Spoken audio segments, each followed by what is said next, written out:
landlord's nightmare is that after going through the whole stress of building your rental apartment, you end up making low income from rent or ending up with very problematic tenants that will make you regret ever even putting one money down to build a rental apartment. And let's not talk about having a lot of appliances or a lot of things that spoil in your house to the point that you have to be maintaining your house every single year. When you be like, how much am I making from the rent? Is it after making 1 year rent, I'll put all the whole rent into maintenance of the house? In order not to go through these are 5 important things you need to avoid if you are building for rent. Number 1 is not researching the market you are building in. Imagine building a particular location and you don't know the kind of people that rent in that location. You don't know the rental yield or the rental value of properties in that location. You know, you are actually building blindly because you might end up building a very beautiful house that you intend to put so much money as rent.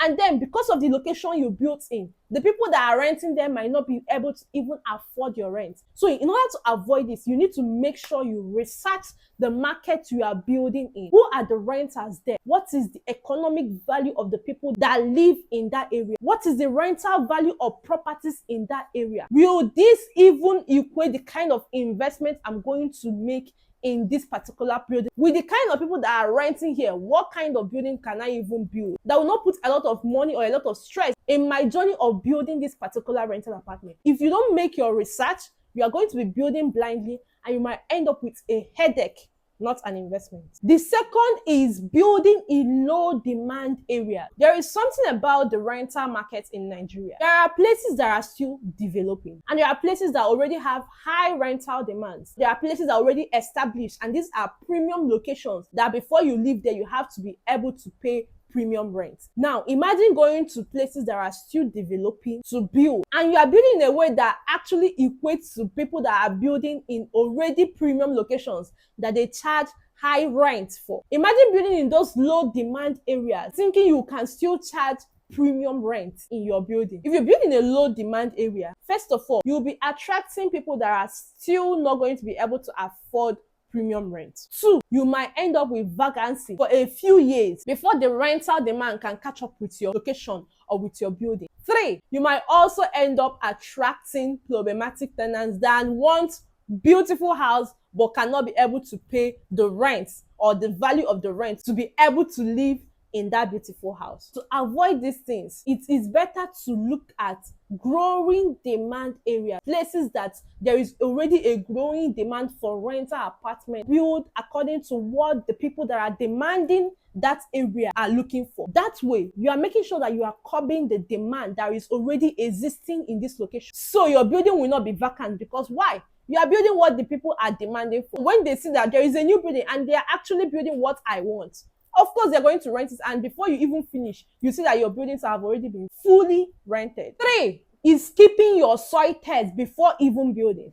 Imagine you finish building your house, and because you just skipped something you could have done before even laying one block on the ground, you wake up one day or you get a phone call one day and they tell you that your building is on the ground, though, that everything just fell. How would you feel about that? Like, do you understand the kind of emotional trauma and even high BP that thing can give you? To avoid this thing, make sure you do your soil test before building, before even laying your foundation, because the soil test is going to determine the kind of foundation you even lay for the kind of building you want to build on your land, on your soil. It will also determine the kind of weight your soil can carry. If you don't do this soil test and you go and build something that your soil cannot carry and with a wrong foundation, I have seen it happen. In fact, let me show you this video. This thing happened in Ebonyi. This apartment is already fully rented hostel that students are already living in. And all of a sudden, one morning, the thing just sank to the ground. Now imagine that. You have already fully lost that investment. You're not going to be making rental income anymore. And let's not even talk about the hundreds of millions you would lose because you did not do your soil test. To avoid this, before you lay even one foundation on the ground, make sure you do your soil test. 4, you need to avoid overcomplicating your design. This is one thing that puts a lot of unnecessary cost of building in a lot of apartments. Look, what your tenants or people that are going to be renting your apartment need is just functionality. Functionality. Can I comfortably live here without stress? Is this conducive for living? Can I train my child here? Is this safe for my children? That is what they want to know. Is the area secure? That is all they need. Do I have basic amenities like light, water in this area? This is all they are looking for. If you like, put all the money in trying to make the place look like palace. When you try to charge more, you see that there are a lot of people that are not going to be able to afford that premium. So to avoid unnecessary cost of building and also doing things that are not even necessary for the tenants that are going to be renting your house, try to keep your design and your building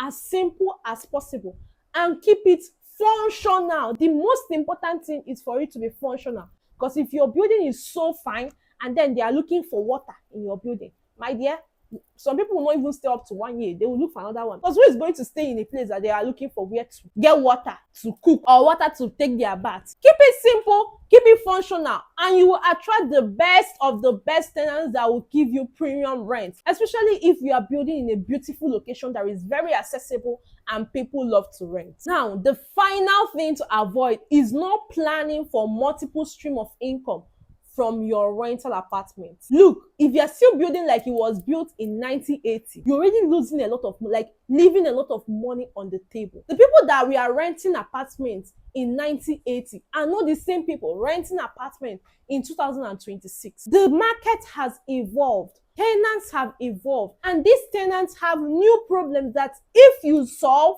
you'll be making more income from your apartment. Now, imagine building a house that has over 18 units of apartments. There are people that are going to be renting every single 18 units of your apartment. 18 customers that you can still tap into their needs. Provide a solution that they can pay you for every single month. After renting your house, these 18 people still have basic needs that they pay for every single day. Look at those needs and plan on how you can give it to them as a service that they can pay for every single month. For example, when your tenants are done renting your apartment, they do their laundries. Some of them are workers. They don't even have time to do laundry. Imagine having a laundry service for tenants living in your building and even neighboring buildings that they can be paying you every single month. Just have someone managing the building to take care of that every single month, and you'll be making an additional monthly income from your renters, from people that are already renting your apartment.